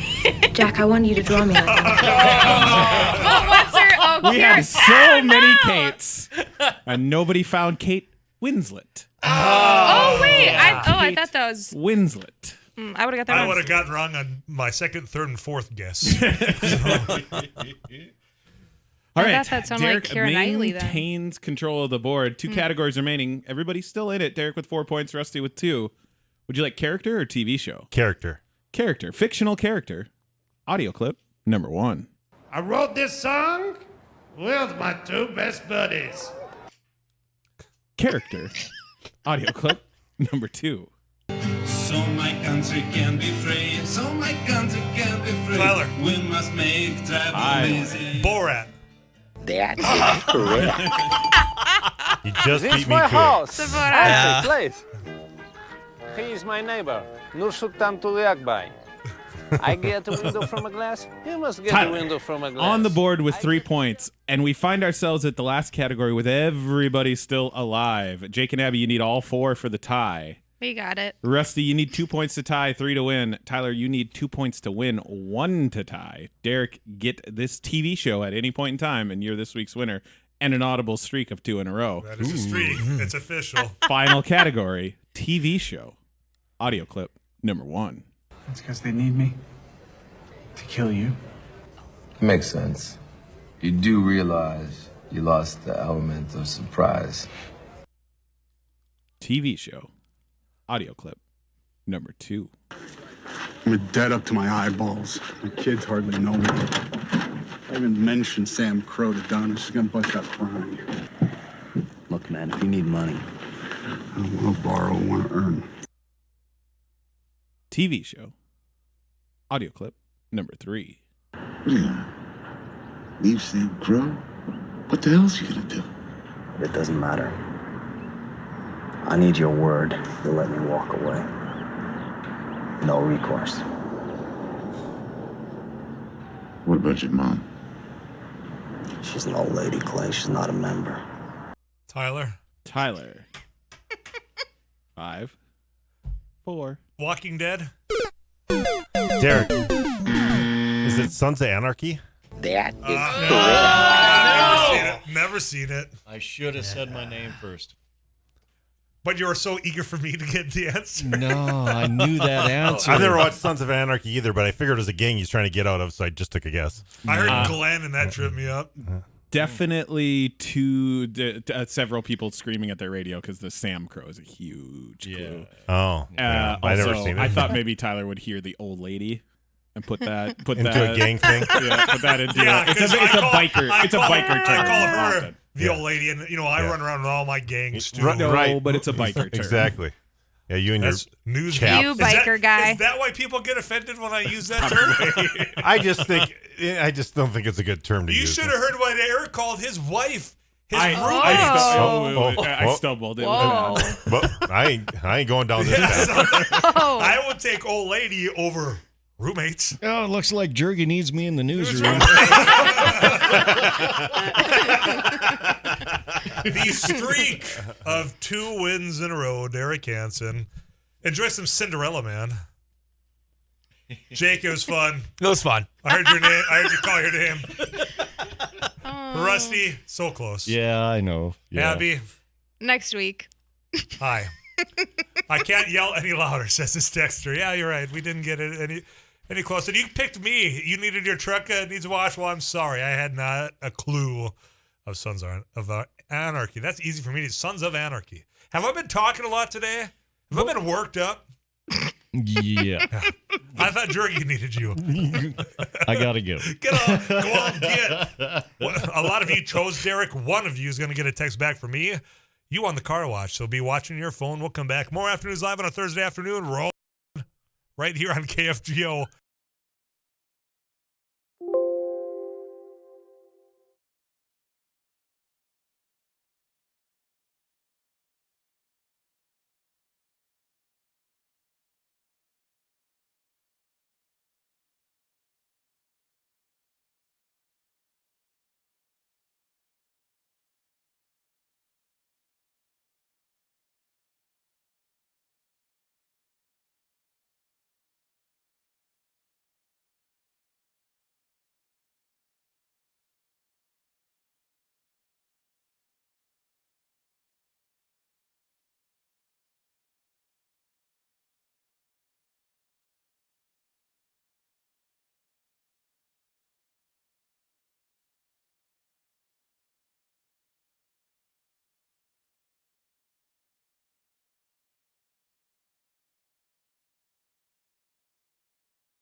So I'll do that as you get caught up with Paul Jurgens of the KFGO News Center. A little bit earlier on today, out in the Capitol here in North Dakota, in Bismarck, there was a press conference. I believe Senator Joan Heckman and Senator Tracy Potter, both Democrats, took to the lectern in the Great Hall, calling on a couple of things to be done. But I do believe that it is official legislative committee work that they're trying to get to the bottom of when it comes to the Attorney General, or at least the Attorney General's office, previous Attorney General's office. But the current one isn't, quite frankly, seemingly wanting to get to the bottom of at least the destruction of public records. And I think that's the wrong approach. And I'm going to be curious if, in fact, the Attorney General's office, which I think it would be appropriate for an independent investigation to take this on, just because there's a lot of holdovers and, people tighten it. I think it's appropriate for that other outside agency, if they're willing to and able to, take up and figure out if there was any laws broken. And then I want also, and I think you should as well, that those emails figure out if they, in fact, can be retrieved. It's easy just to brush off, say, well, they're gone, they're deleted. And I know a lot of times that I've said that because that's what I'm hearing from officials out in Bismarck are saying, well, not so fast. There's got to be a server out there that allows some of this. It's backed up somewhere. I don't know. I hope that's the case because the reasoning of, well, there was no open records request at the time.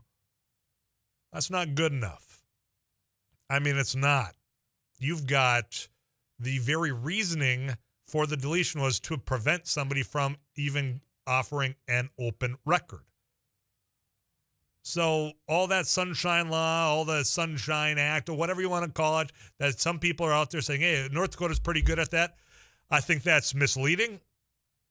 I do, at least in this office's instance. What were they trying to cover up?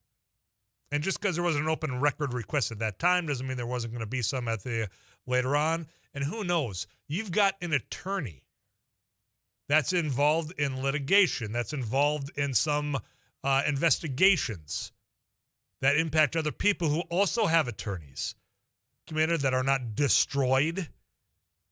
And who knows what could have been and what the Attorney General's office was involved in that at some point they might have gotten that request to hold on to those records. So this, well, it's done. It doesn't seem like anything illegal was done isn't a good enough excuse. Not from the Attorney General's office. So that press conference earlier today, I know there was a call for an audit and an investigation, not just into the emails being deleted, but also to figure out that $1.8 million that you paid and they spent in a way that wasn't approved. Again, not enough explanation there has been provided. And it wasn't just Wayne Stenjum involved in that. It was Troy Seibel involved in that. Both had their emails deleted. And if Troy Seibel is the one that verbally acknowledged to Liz Brocker that, sure, I'll wink at you, I'll give you, you can go ahead and do that. Tell him I sent you. Well, then who sent Liz to delete Troy Seibel's when he was basically let go? Was it Drew Wrigley? Was it Troy himself saying, hey, I'll give you my keys, but make sure before you shut the lights off, you delete my email account. Scrub it. Destroy my public records. Those are questions that we don't have answers to. And those are questions I think, I don't care if you're a Republican, because I've already called it out as partisan earlier, which was wrong. This isn't a partisan matter either. So I hope that if, in fact, that's what's going on at this press conference, that this committee that is bipartisan, that is led by Republicans, mind you, actually takes up the mantle and does something with it. You're owed that because you paid for it, and it's your records. Because you caught up with Paul Jurgens of that KFGO News Center. For all you that text Derek in to 35270, one of you will be getting a text back, but all of you should have your phone handy. So I'll be doing that, and then we'll wrap up final half hour, whatever you want to get off your chest. We're going to talk beer at the Dome. There was certainly a lot of that flowing out Machine Gun and Kelly last night. So why not at the Bison football games? Well, they said, why wouldn't we do it going forward? We didn't get that conversation yesterday. We talked a lot about the union negotiation with American Crystal Sugar. For everybody that reached out afterwards, thank you. Means a lot. And I know that a lot of you went to the podcast, which you can go to kfgo.com or wherever you get your podcast, click that subscribe. You can be in the know for all those conversations. And guess what? It's free. I'm Tyler Axis. Stick around.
everything goes smoothly when she reopens, likely within the next month, abortion will remain legal in Minnesota.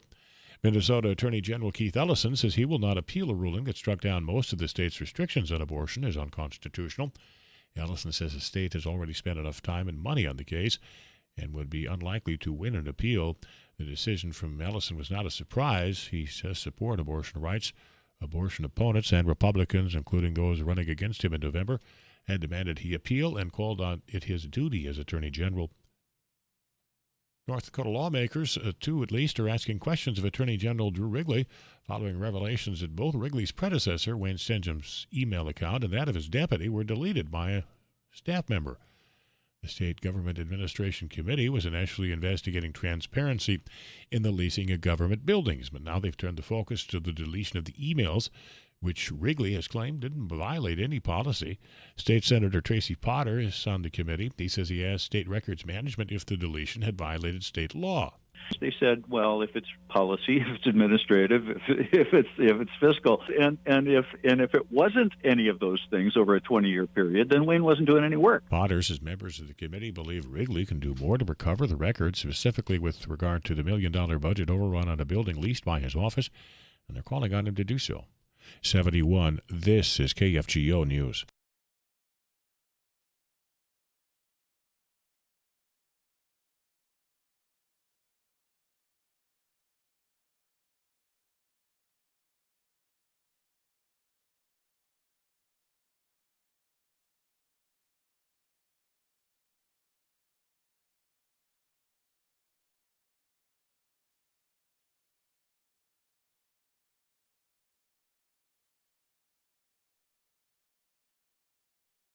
'71. This is KFGO News. Former longtime Clay County Sheriff Bill Berquist of Moorhead is in hospice care. Berquist has been suffering from Alzheimer's disease since his retirement. His family says he's in hospice care with family and friends by his side. Berquist's wife Annie died in April. The couple has 2 grown children. An animal rescue from Rolla in northern North Dakota has been flagged by Facebook for seemingly innocent comments. Turtle Mountain Animal Rescue is a nonprofit shelter operated by volunteers. Facebook is threatening to ban their page by flagging comments and marking them inappropriate. None of the comments appear to use any vulgar language. They say interactions between their followers are essential to their organization. Keith Benning is founder of Turtle Mountain Animal Rescue. It just sucks that we're afraid to be able to interact with the people that are choosing. You know, they're making the choice that, hey, we want to follow, we want to watch, we want to listen.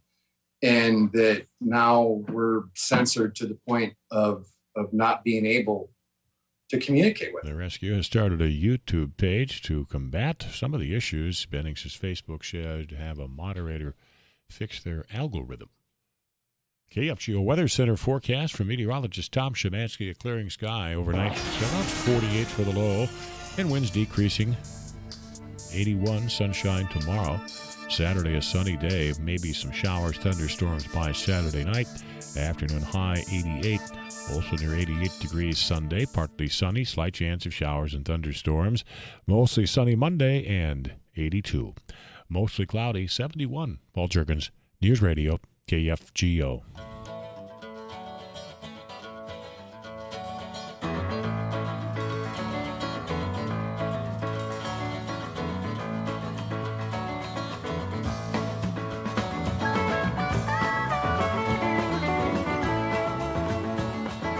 Congratulations to Jeff for winning the car wash, for selecting correctly Derek Hansen, who won this week's game of Audibles. We'll try harder next week. CBS National News on the way this final 25 minutes before we come in with Jack Sunday. He's got the drive time news. You can also be steered right into Couch Potato Radio, KFGO Today, Coast to Coast, your Gobblers, Ghouls, Aliens, all tonight here on KFGO. Twins are off today. Tomorrow they're going to be back in action. They're at the Padres. That means it's a late game, pregame tomorrow night. 8 o'clock, first pitch, 8:40 here on your home for Twins, KFGO.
As I forgot they were even in town until somebody brought it to my attention.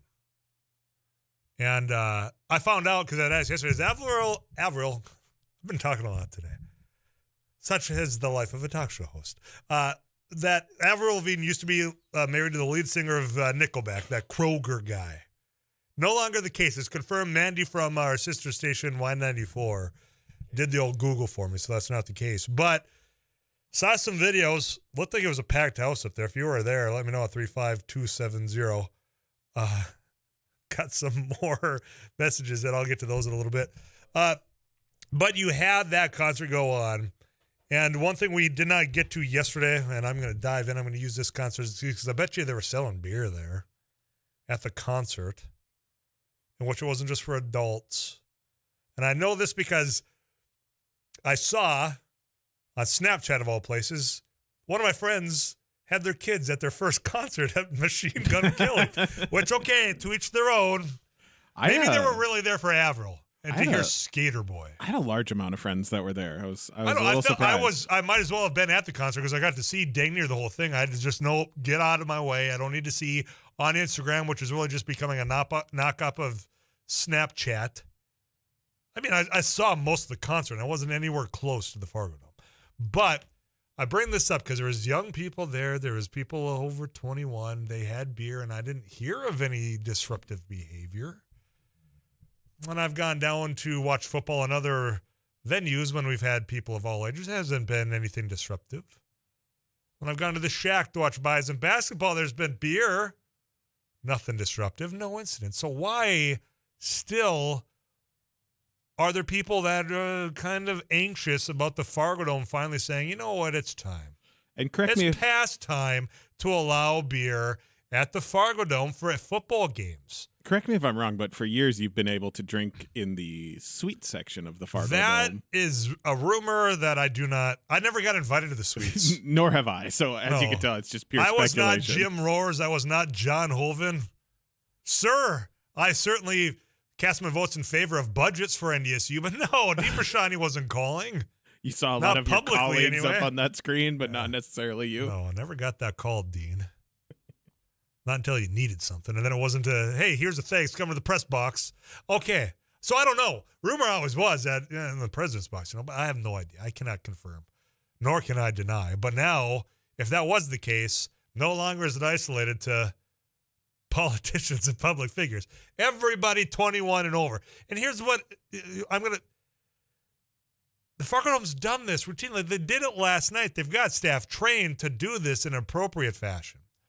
Now, so this isn't going to be, well, we're diving in the deep end. We don't really know how to handle this. So what are your reservations still? If you're going to say, well, we'll look at tailgating. Here's a news story. People pre-game concerts. There's buses that come from bars to the Fargo Dome. Then they come and pick you up. So, I mean, that pre-game that you think is a problem at the Fargo Dome, well, it's what goes on before a lot of concerts. So, okay, I'm eliminating that one. They've got trained serving staff, just like is required elsewhere at bars and restaurants in Fargo. It has booze available at other family-friendly events, right? I mean, it's not just the concerts. You can go up to the boat show, all your Snake Productions. They've got booze vendors there. So why this is still a reservation in some people's minds, explain it to me at 35270. Here's the thing that concerns me. If they're doing it in the general concession lines, during, the quarter breaks and at halftime how long those concession lines are. So I hope, and this is just me being impatient, if I choose to go out there, whether that's to get a pack of licorice or to get a Busch Light. If that's even an option. I have no idea. I think Bud Light's their sponsor up there for Bud. So that's the other thing. Bud Light has already been the official sponsor of Bison football. You just couldn't enjoy one while you were watching them in the Fargo Dome. So out of pure just laziness, I hope they have it in a different booth, perhaps in a corner, like they have at some of the concerts. And then, perhaps worse, Longer lines to the bathroom. That happens at concerts. You know it. I know. We've all seen it. Those are really the two that, in my mind, I'm like, oh, I hope they really found a way around this so it's not real inconvenient. But the fact that it's 2022, the fact that it has been a success at other venues, including just down a couple of side streets to the Shack, I just don't understand why this is still even a topic that is a concern to people. And if you are, I mean, I'm not going to judge you. I want you to explain it to me. 35270 is how you can get a hold of me there. Tyler, I worked concessions at Bison Games, and we sold a ton of pop to people that were getting increasingly, I think it's to be more drunk. Now, and this is only a theory, right? We'll find out. And I know that this proposal is for a trial run. I know of people tailgating that, boy, I know I can't have I can't have beer when I go in there. So, they stay out tailgating as long and as late as they can. And they have more than what they probably should out there because they're like, well, 3 hours. And I know there's people that are going to say, you know what, if you cannot wait 3 hours for your next drink, then boy, I understand what you're saying. But my point is, if you don't prohibit it in the dome where they can just say, well, quarter break, I'll just go out and grab Coors Light, for example. Then I think maybe those behaviors before the game, the pregame, might simmer down a little bit too. I cannot prove that. Only time will tell if that, in fact, is the case. UND hockey nights, plenty of buses from establishments, no big issues. Again, yes, perfect example.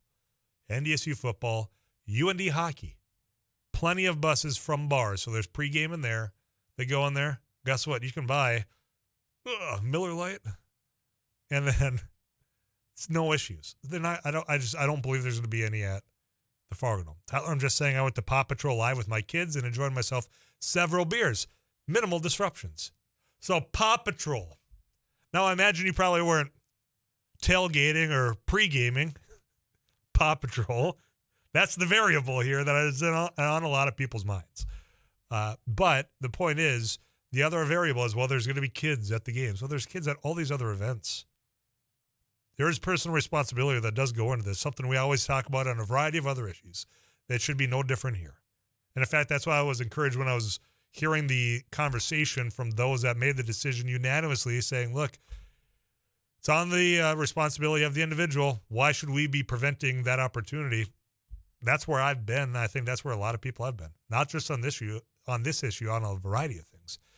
Tyler, a little concerned about underage drinking because the age and number of the students who attend. I'm sure this happens in tailgating, but I wonder how this might increase. What's stopping a 21-year-old friend from bringing an underage kid drinks? That's going to be something that the Fargo Dome's going to have to explain. I would imagine they probably have bracelets. To you bringing up there's underage people drinking probably at tailgating. Yeah, I have no doubt there is. I have absolutely no doubt that there is. Now there's Fargo PD that roam out there. There's some security out there. I imagine that's part of the conversation they had when they were discussing whether or not to go forward with this is how are we going to make sure that we stop that from happening? Because there's not going to be a designated area. It's not going to be like, well, okay, you've got your Michelob Ultra, and then you got to stand in this area. It is going to be, you can buy and go back to your side. I can't speak to this plan specifically, but I know at UND how they handle it at hockey games is you can't bring alcohol into the student section. I think what I was understanding is they're going to allow that because the student body here in NDSU said, look, we got students that are 21. Why are you going to prohibit that? Which I understand. I also understand the concern. That's why I think if you have people monitoring, right? I don't know how you do it besides bracelets and all that. Wristbands and ushers paying attention, trying to. I've seen. We used to sit at UND hockey games in the section right next to the student section, and you'd see it all the time. The usher go up there and kick somebody out for having a drink or giving their drink to somebody else. Yeah, I think if you put the punishments down, like you're gone, and guess what, you're not coming back for at least the next game, people might adhere. And I will say, from those that I know that went to UN or to NDSU, the underage drinking thing extends past the Fargo Dome. Like it's not an issue that's going to be exclusive to the Fargo Dome. Correct. Tyler, I don't know UND hockey has had a beer drinking grandma on the big screen getting pretty wild. That I don't know. I've not been. Oh yeah, she was awesome. Oh, you were there? I saw her several times. She's a season ticket holder. She was kind of like an inspirational scoreboard moment. They would show her beer in hand. I already like her, and I don't even know her, even if she's wearing UND attire. 35270. You can get your thoughts out. Get you this weather update from Tom Szymanski. We'll see what's coming up on the Drive Time News with Jack Sunday. Steering you right into Couch Potato Radio with Derek Hansen, winner of Audibles this week. I'm Tyler Axis. Stick around.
Tomorrow, Loco Days, Dilworth, Minnesota. You can join me over there at Hi-O Burger. That's where you can find me. I'm going to be hanging out. You can grab a burger. You can grab a beer. You can just have a good time. It's Friday afternoon.